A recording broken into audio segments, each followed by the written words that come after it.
Hi there guys, how are you doing? O assunto da nossa aula de hoje vai ser o genitive case, o caso genitivo.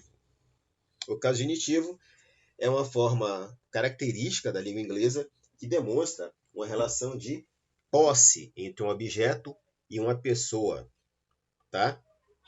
Vamos ver um pouquinho sobre essa forma bem característica da língua inglesa. Com certeza vocês já viram essa rede de lanchonetes, Bob's Burgers, bem comum aqui no Brasil. Observe que aqui no final tem um apóstrofo e um S. Esse símbolo aqui é um apóstrofo, ok? Essa marca também é bem conhecida aqui no Brasil, Hellmann's, a maionese. Tem a mesma estrutura no final. O que essas duas marcas têm em comum? Tem essa estrutura, apóstrofo S, que como eu falei no começo da aula, ela indica uma relação de posse. Tá? A Bob's Burgers, ou a lanchonete da Bob's, ela foi fundada por um jogador de tênis estadunidense brasileiro chamado Robert Falkenburg, em 1948, na verdade. Tá? Perdão, foi fundada em 1952. O nome dele era Robert, e Bob é um apelido comum para quem tem esse nome nos Estados Unidos. Quem tem o nome Robert é chamado de Bob, é uma forma carinhosa, tá? Então, ele colocou o nome dele na lanchonete, só que em vez de colocar Robert, colocou Bob. E para dizer que a lanchonete era dele, ele colocou apóstrofo e o S, Bob's Burgers. A maionese Hellmann's segue o mesmo princípio. Ela foi fundada por um alemão no começo do século XX, lá por 1919, por aí. E o sobrenome dele era Hellmann. Então ele colocou o apóstrofo e o S, né? Ele vendia a receita de maionese que era feita pela esposa dele. Então, toda vez que vocês virem essa estrutura, apóstrofo S, vocês sabem que a gente está falando do caso genitivo. Como eu acabei de falar, ele indica a relação de posse. É caracterizado pelo uso do apóstrofo e o S depois do substantivo. Esse substantivo pode ser um ser animado ou ser inanimado. Relembrando, ser animado tem vida, pessoas, animais. Seres inanimados não têm vida, são objetos, ok? Eu coloquei um exemplo aqui para ilustrar. Nuno's camera. A câmera de Nuno. Eu estou dizendo que essa câmera me pertence, ou seja, eu tenho uma relação de posse com esse objeto. Então, camera, aqui a setinha, ó, está se referindo a mim, ou seja, ela é minha propriedade. E para marcar essa propriedade, eu coloco essa estrutura, apóstrofo e o S, Nuno's camera. Vamos ver como a gente faz o caso genitivo com seres animados, seres que têm vida. The cat's eyes are blue. Os olhos do gato são azuis.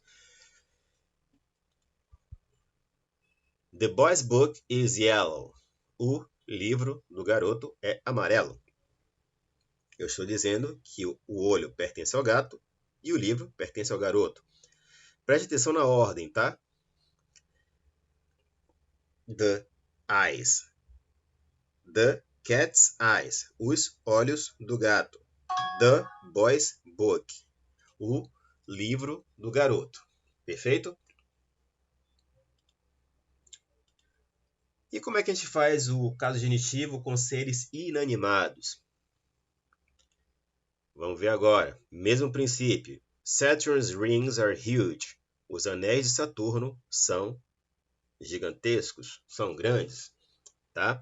Saturno é um planeta, como o planeta ele não tem vida em si, na verdade, então nós também podemos usar o caso genitivo com ele. Outro exemplo. The company's employees work hard. Os empregados da empresa trabalham duro. A companhia, a empresa, não tem vida própria. Ela é um prédio, uma corporação. Não tem vida própria, mas as pessoas que estão lá têm vida própria, obviamente. Mas estamos nos referindo aqui com relação à companhia, nesse exemplo, e ao planeta Saturno. Eles são considerados objetos, seres inanimados. Mas também utilizamos o caso genitivo para indicar essa relação de posse. Regrinhas do caso genitivo. Regra número 1. Quando o substantivo está no singular, colocamos S, apóstrofo S, após o substantivo. Vamos ver como fica. Homer's wife is Marge. A esposa do Homer é a Marge. Homer está no singular, eu coloco apóstrofo S, fiz o caso genitivo. Próximo exemplo. Spider-Man took Captain America's shield. Homem-Aranha pegou o escudo do Capitão América. Capitão América está no singular, coloco apóstrofo S, fiz o caso genitivo. Eu estou dizendo que esse escudo pertence ao Capitão América. Aqui eu estou dizendo que a esposa de Homer é Marge. Segunda regra, quando o substantivo está no plural ou termina em S, colocamos apenas o apóstrofo. Preste atenção nisso. Julius' wife is Rochelle. Julius é um substantivo próprio, ele já termina com a letra S. Então, como já termina com S, eu só coloco o apóstrofo. A esposa de Julius é a Rochelle. Next. The Avengers movie is excellent. O filme dos Vingadores é excelente. Avengers já termina com S, então apenas coloco o apóstrofo. Avengers. Right? Por que eu pedi para vocês prestarem atenção? Por causa dessa observação aqui. Quando o substantivo for nome próprio terminado em S, podemos usar as duas formas. Ou colocamos apenas o apóstrofo, ou colocamos o apóstrofo e a letra S. Tá? E isso só quando o substantivo for nome próprio terminado em S. Vou pegar aquele exemplo de Julius novamente. Nós vimos que eu coloquei apenas o apóstrofo naquele primeiro exemplo, Julius' wife is Rochelle, mas eu posso colocar também essa forma, Julius, apóstrofo S, wife is Rochelle. Julius' wife is Rochelle. Então, no caso de um nome próprio terminado em S, eu posso colocar as duas formas, só apóstrofo, o apóstrofo e S. Só vai ter uma pequena diferença na pronúncia. Aqui eu pronuncio Julius e aqui eu pronuncio Julius's. Alright? Vamos passar para o próximo slide. Terceira regrinha. O apóstrofo S pode ser usado para se referir a lugares. Exemplo, Red Riding Hood is going to Grandma's. Chapeuzinho Vermelho está indo para a casa da vovó. Casa, em inglês, vocês já sabem que se escreve house. Só que nesse caso eu não preciso colocar house aqui no final. Para indicar que eu estou me referindo à casa da vovó, simplesmente coloco o apóstrofo e o S. Essa estrutura é bastante comum na língua inglesa. Tá? Então fica Red Riding Hood is going to Grandma's. Aqui eu já sei que ela está indo para a casa da avó. Outro exemplo. I'm going to the barber's. Eu estou indo ao barbeiro, ao cabeleireiro, tanto faz. Tá? I'm going to the barber's. Eu estou indo para o barbeiro. Então, eu coloco apóstrofo e S, já estou me referindo ao local que eu estou me deslocando. Regra número 4.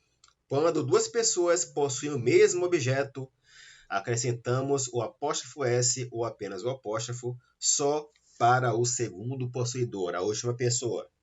Exemplo. Todo mundo aqui assiste filme, né? Up.